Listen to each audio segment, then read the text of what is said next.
player with his broken hand, and by playing Mark Andrews at number 8 for the first time in his senior career. The lock forward last played there in his school days. That decision made to counter the threat of France in the line-out, but in these conditions, who knows what might happen there. Hannes Stryden returns to the second row, and behind the scrum, James Small and Joel Stransky are back after injury. France make just the one change from the team that beat Ireland. Fabien Galtier comes in at scrum half for Aubin Weber.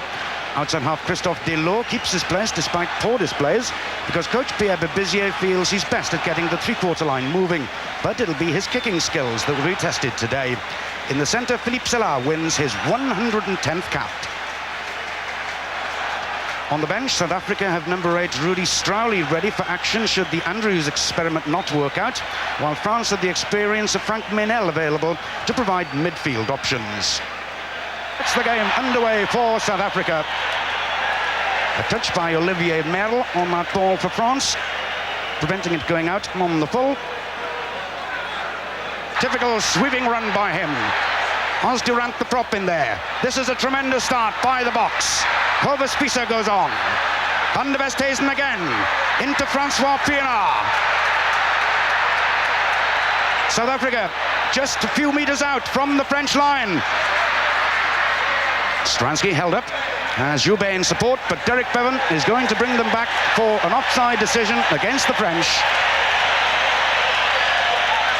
And my word, Nigel, what a start that was by the Springboks. It's exactly the sort of start they wanted, and we saw Van der Westhuizen there in the thick of everything, trying to break twice, popping up the forwards twice. He's such a strong player, Bob. He could. Tremendous strike then. And Joel Stransky's first penalty goal has given South Africa the lead against the French, with Pierre Berbizier, their coach, celebrating his 37th birthday today. First blood, though, to South Africa. Stransky to go for points. 3-0 they lead at the moment.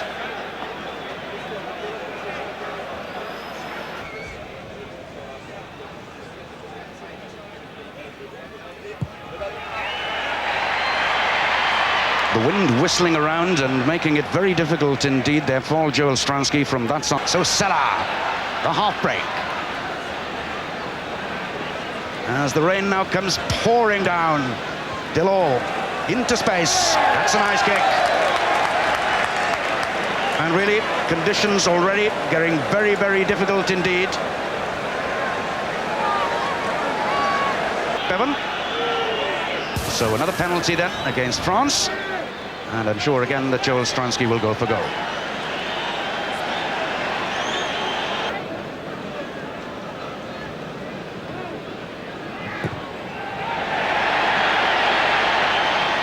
Well, he looked to have judged that pretty well, didn't he? Starting it outside the right-hand post, but the wind just taking it away at the last moment. And it's Delors. Out then to Olivier Merle. First real attack the French had, but that shows how difficult the conditions are. Olivier Merle just not able to hang on to that ball. But unfortunately, just off the edge of the boot. But that, Nigel, was tremendous play by the Springbok pack. It was indeed. It was a feature that we saw possibly lacking in some of their earlier games. Their period out of international rugby, I think they've lost some of the technique that the other sides have actually improved on. We've found in the past that their forwards break off in ones and twos. On that occasion, they kept the pack much better together until... Stransky in short this time to Henny Leroux. Tremendous tackling though by the French. And Henny Leroux hanging on to the ball too long after being tackled. Getting in each other's way, creating problems for them.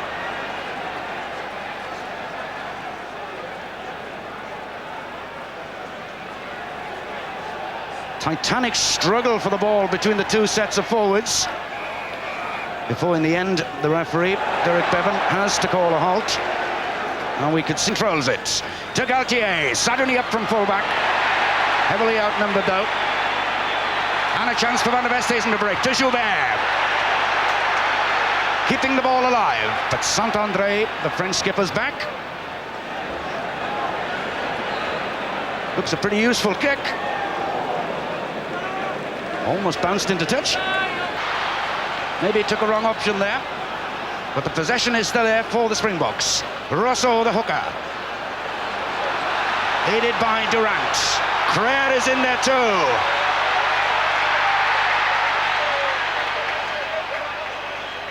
South Africa just a metre or so out from France's line.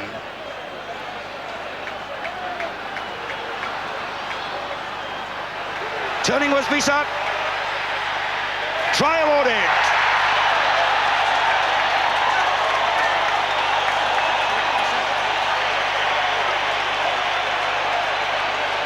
To the great delight then of the home fans, but the consternation of the French. It's Ruben Creer with his first try for the Springboks, the man who gets to his feet, a man who has never appeared on a losing side for South Africa, getting such a vital blow for them. It was excellent play by the Springboks, getting the men close in together. Derek Bevan there, eagle-eyed at the tail. Now, it was very difficult to see where this ball was being touched down. Only Derek Bevan, a metre or so away, could see it. Perhaps from this angle we can see it somewhat better. Kruger getting in behind it. Great support as well from the South African pack, and we can just see it touch down. Judging that one quite superbly. Second success then for the Springboks vice captain, extending their lead at a crucial time, coming up to the interval. 10 points to 0 their lead, and as I say, most importantly, a try on the board. Bigger.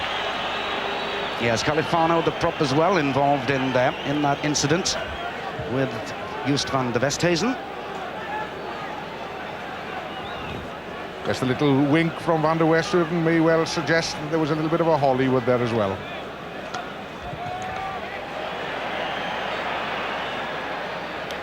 Failure again then by Stransky that time.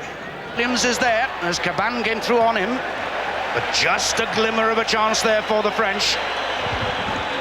Yes, Laurent Caban, we've talked about Kronfeld for the New Zealanders, but Caban has really got a lot of pace in the back row for France. It's one of the reasons as well, I think, why we're not seeing the South Africans move the ball just as much. Their tactics are to play it tight between their half-backs, kick it up the line where they're really doing well in the line out. Berbizier must be concerned at the number of balls being lost in that area. Possession then for Galtier. A little bit of space. Links with Gonzalez to set it up just outside the 22. Galtier gets it away into Merle. But again, from a standing start, no momentum in that move at all, but possession again for Galtier.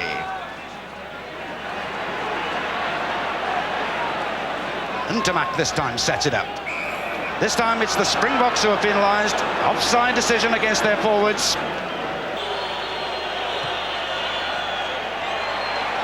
Right down the middle of the posts. So a great boost then for the French, who've been under so much pressure in this first half, reducing South Africa's lead as we come up to the interval to Galtier linking in. And a chance then again for the French to get the rolling ball going. Now they set it up into a ruck. And the South Africans penalised for not staying on their feet. Van der Westhuizen chatting back to referee Derek Bevan. And that's cost them a further 10 metres. And possibly another 3 points, and that's indiscipline by the Springboks. Yes, it's one of the... Strokes it in beautifully again, Thierry Lacroix. Villiers Bebizier's men then, despite all the pressure they faced in this first half. Yes, and that's good refereeing indeed. Considering the conditions, it's easy enough as a referee just to blow your whistle and award the penalty and nobody will say anything. But he is trying to get the flow to this game. He allowed South Africa the opportunity to do something with good quality ball, and when nothing came of it, he's gone back for the original offence, which was an offside at that ruck by France. Joost van der Westhuizen indeed wearing 24 in this second half, needing just a bit of treatment to a blow to the ribs there. He's struck that well. He's struck it superbly. That is a tremendous kick in these conditions by Joel Stransky. Just what the Springbok fans wanted at the start of this second half. Stransky extending his side's lead to 13-6. And it was a good... It's up to 97 now then.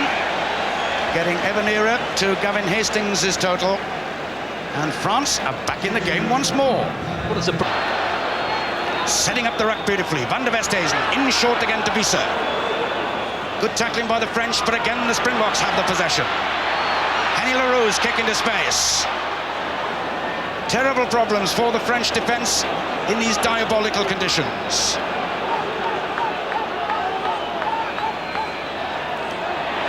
Referee Derek Bevan giving the two sides plenty of opportunity to try and get that ball back. Pick up at number 8 by Andrews, supported by Pienaar. And again, the French are penalised this time, as you see graphically illustrated by Derek Bevan, using the hands in there. The home fans will tell you that that again was an accurate kick by Joel Stransky. And once again, it's the South Africans who have taken control of this game. Useful kick. Joubert outside his 22. Takes it well low.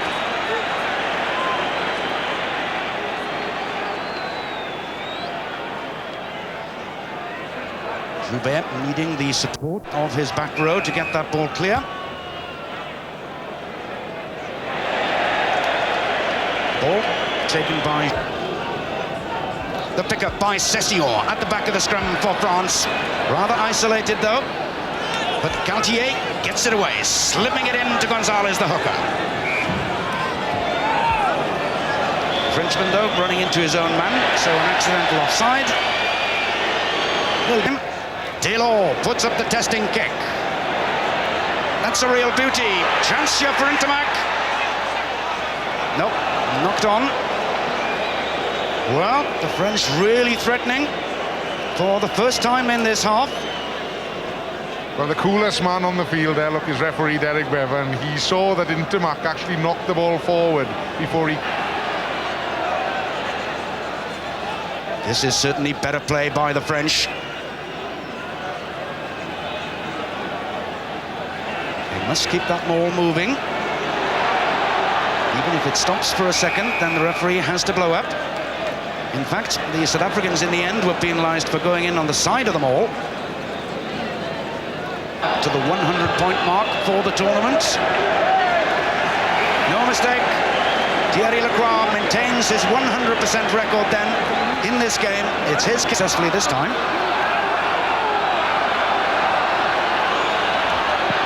The crowd urging the South Africans to take it on and on.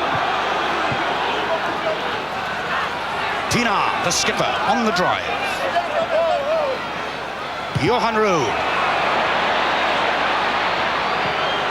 That could have been a very difficult one indeed.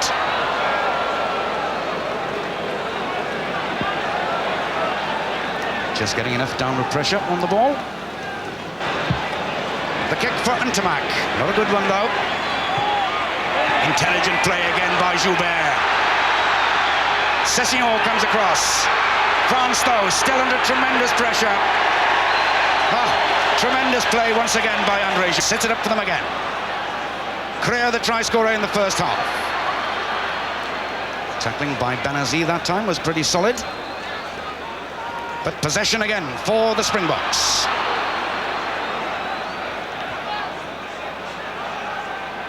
Inching their way forward.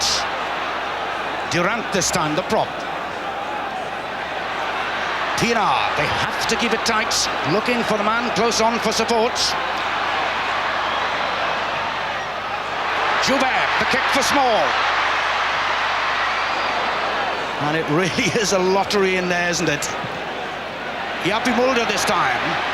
But Intermac will claim the mark, will he? No. Lovely running though by the winger. Creating a chance then for France. Selah, Benazi and Selah again. The French defying the conditions then and putting pressure now on the Springboks once more. And South Africa, Chester Williams hanging on to that ball too long. This kick, if successful, will take him within 1 point of Gavin Hastings' total as leading point scorer in this tournament.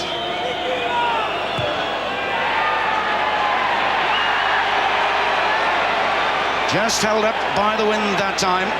Ski into Leroux.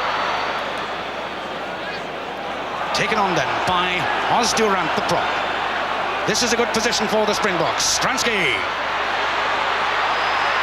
Lovely running by the outside half. And again, the Springboks have options on both sides.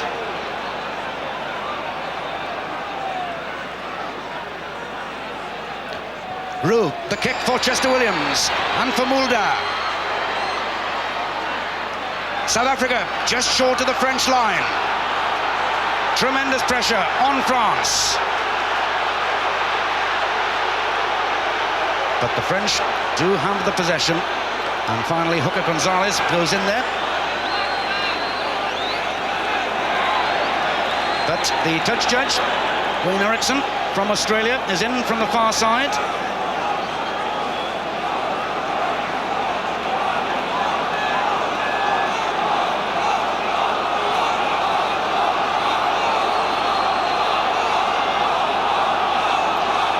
And it's Olivier Merle, I think, of France, number 4.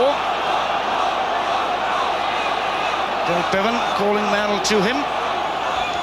Yes, in that situation, the touch judge will be telling the referee exactly who the player was, what the offence was, and what should actually happen.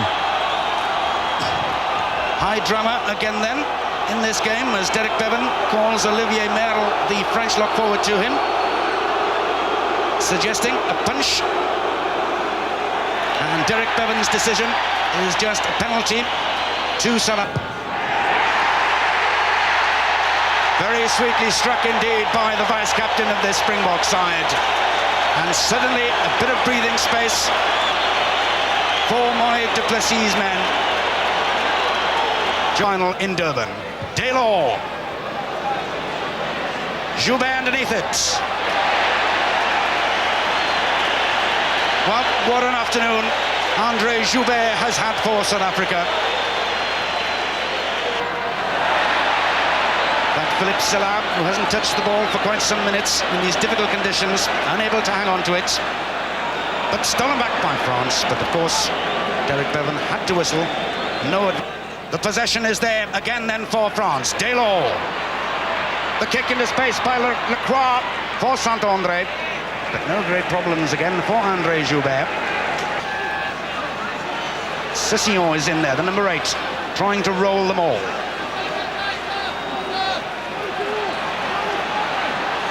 The French forwards inching their way towards the South African line.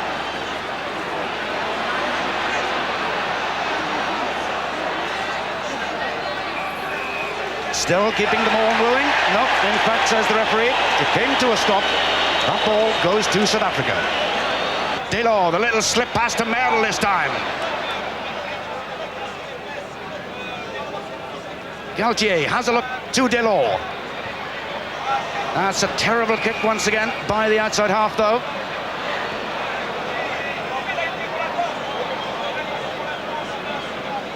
But the penalty against the Springboks in centre field. And time, surely, yes, for the French to go for goal. Well, the French will be delighted to get that decision because, again, Delors decided to kick rather than use any of his forwards or use the... Straightforward attempt then, quickly taken by Thierry Lacroix. He realises that time is running out for his team. Anxious moments for Bebizier then. But his French side still in with a chance. Derek Bevan checking the South African backs and out of side. As Sissillon takes it on from the set scrum. Galtier to Delors. Joubert underneath it, under pressure from the centres. The pick-up by Benazi. No try. Oh, what drama here at the end of this game. Abdel Benazi caught that ball and drove on towards the South African line. But obviously, referee Derek Bevan couldn't see that he'd actually grounded that properly. Yes, at the end of the day, the referee must have clear sight of the ball being put down over the ground, and it's great for us from the video behind. Did he get that ball over the line? No, I think the referee was dead right on that occasion. Just about in support of his attackers. The French just piling men into the scrum. Only, in fact, 3 men out, but they'll have to go down again. And very difficult indeed for these two packs to keep their feet in these conditions.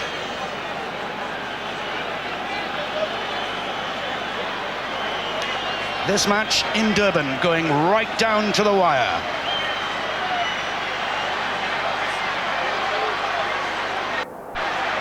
The secondary shove from the French pack.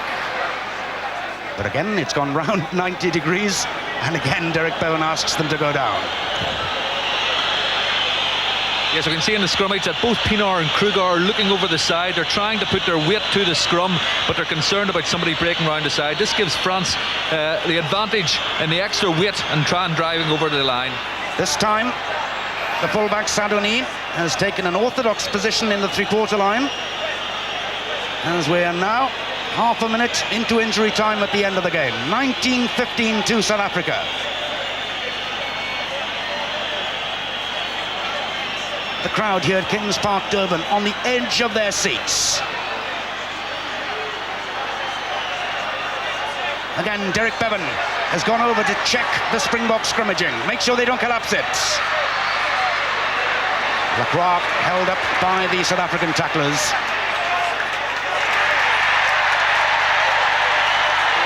And you would think the final whistle had gone. The relief.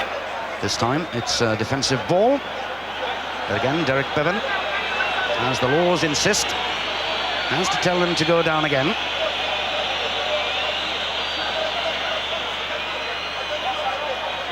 Pressure from the French scrum. Stransky gets the ball safely away. The players look towards Derek Bevan, the referee.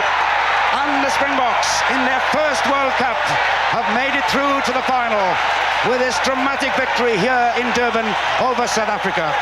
Well, Nigel, do they deserve it, do you think? I think at the balance of the game they did, Bob. I think France came back in, had a good spell in the second half, but their line-out started to be much improved. They started to tap ball down, drive it through the forwards, but Delo, for my opinion, kicked too much ball away without giving his players an opportunity to get in underneath it. I think at the end they had another superb opportunity, the French, to drive the South Africans back over their line, to put the score that would have clinched it surely so late on in the game. They didn't take it, and it was great tackling by South Africa. On balance, I'm sure South Africa deserved that victory.